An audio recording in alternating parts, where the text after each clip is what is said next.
खुलुमबाय जोङो सारा बिटिआर ओनसोलाव मोनसेल' गेम उइमेन फुटबल ट्रफी जों भेरगाव ओनसोलाव खुंनाय जायो। बेवहाय जोंहा दुलाराय बर' फरायसा आफाद ओनसोलनि राभा छात्र सन्था अल आदिबासी स्टुडेन्ट्स इउनियन डेभेलपमेन्ट कमिटि बर' साहित्य सभा बाथौ आफाद माने जेसेबां अर्गेनाइजेशनफोर दोङो जयै जों बे गेलेनायखौ बादायहोनाय जायो।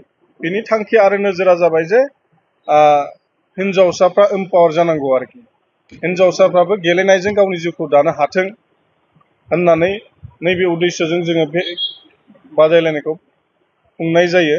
दा बेवहाय मा जादों गुबुन समफोर बायदि जोङो गेलेनायखौ बादायहोबाय थादोंमोन जेरै 18 टाइम्स जाबाय आरोखि 18थि जाबाय।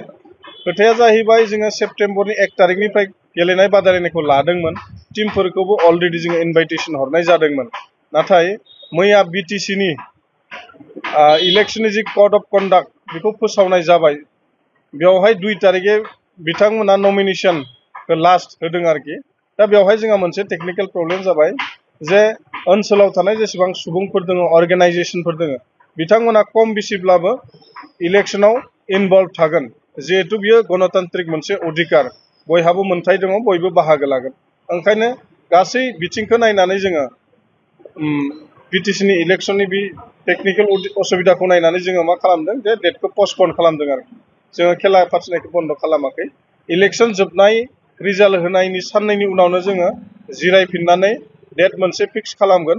लोगोसे जाय जाय टीमफोरखौ जोङो इनभाइटेसन हरदोंमोन बै टीमफोरखौ जोङो खावलायनो सानदों जे नोंथांमोना जाहाथे दुखु मोना आरो नोंथांमोननि टीमखौ जोङो फिन खनसेबाव लेंहरफिनगोन। ओंखायनो सारा गेलेनाय नायग्रा मोजां नायगिरिफोरखौबो जोङो खावलायदों जाहाथे नोंथांमोना दुखु मोना। लोगोसे गासै टीम बिथांमोनखौ खावलायदों जाहाथे नोंथांमोना दुखु मोना। सारा बिटिआरआव जोंहा मोनसेल' गेलेनाय जायो हिन्जावसाफोरनि। नट अनलि बिटिआर जों नायदों सारा आसामावनो नैबे स्टेन्डार्डनि जोङो खेलाखौ दिनै नुनो मोनाखै। ओंखायनो जोङो खोब गाजा गोमजायै खुंनो सानदोंमोन।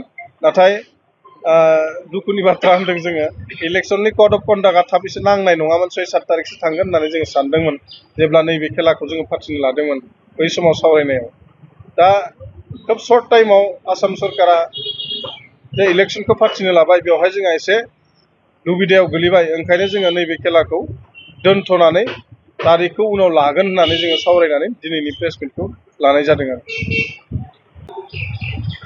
নমস্কাৰ আপোনালোকে সকলোৱে জানে আৰু এই প্ৰেছ মিটৰ দ্বাৰা আমি এইটোকে জনাব বিচাৰিছিলোঁ যে আমি এই অঞ্চলৰ গোটেই সংগঠনবিলাক লগ হৈ আপছু আৰছু আশা ৰিজনেল স্পৰ্টছ এছ'চিয়েশ্যন আৰু অঞ্চলৰ ব্যক্তিৰ দ্বাৰা গঠিত পৰিচালনা সমিতিৰ দ্বাৰা আমি এইবছৰ অন্য বছৰৰ দৰে এই বছৰৰ 18তম উমেন ট্ৰফি ফুটবল প্ৰতিযোগিতাৰ আয়োজন কৰিছিলোঁ। অহা 1 ছেপ্টেম্বৰৰ পৰা 6 ছেপ্টেম্বৰলৈ অনুষ্ঠিত হোৱা কথা আছিল। ইতিমধ্যে আমাৰ গোটেই টিম কণ্টেক্ট বা আমাৰ যিখিনি যাৱতীয় কাম কাজ যথেষ্ট আগবাঢ়ি আছিলে, মানে তুংগত উঠা বুলি ক'ব লাগিব। কিন্তু দুৰ্ভাগ্য নহয়, এইটো এটা মানে গণতান্ত্ৰিক প্ৰক্ৰিয়া। আপোনালোকে জানে যোৱাকালি বিটিচি ইলেকশ্যনৰ কোড অফ কণ্ডাক্ট লাগিছে। অহা ছেপ্টেম্বৰ মাহত জোৰদাৰ বিটিচিৰ নিৰ্বাচন চলিব। আমি গণতান্ত্ৰিক দেশৰ নাগৰিক হিচাপে গণতন্ত্ৰ বা ৰাজনীতি এৰাই চলিব নোৱাৰোঁ। কম বেছি পৰিমাণে প্ৰত্যক্ষই হওক বা পৰোক্ষভাৱে হওক আমি অংশগ্ৰহণ কৰিব লাগিব। আৰু তাৰ প্ৰতি লক্ষ্য ৰাখিয়ে আমি এই খেলখন মানে কাৰিকৰী অসুবিধাৰ কাৰণে কিছুদিনৰ কাৰণে পষ্টপন কৰিছোঁ। আমি নিৰ্বাচনৰ শেষত এই খেলখন আকৌ পুনৰাই অনুষ্ঠিত কৰিম। এইখিনিকে জনাবৰ কাৰণে আপোনালোকক আজি মাতি আনি এই প্ৰেছ বিবৃতি দিছোঁ। আৰু সমূহ ৰাইজে যাতে এই কথাটো ভালদৰে অনুধাৱন কৰে তাকে অনুৰোধ জনাই মোৰ বক্তব্য সামৰিছোঁ। ধন্যবাদ।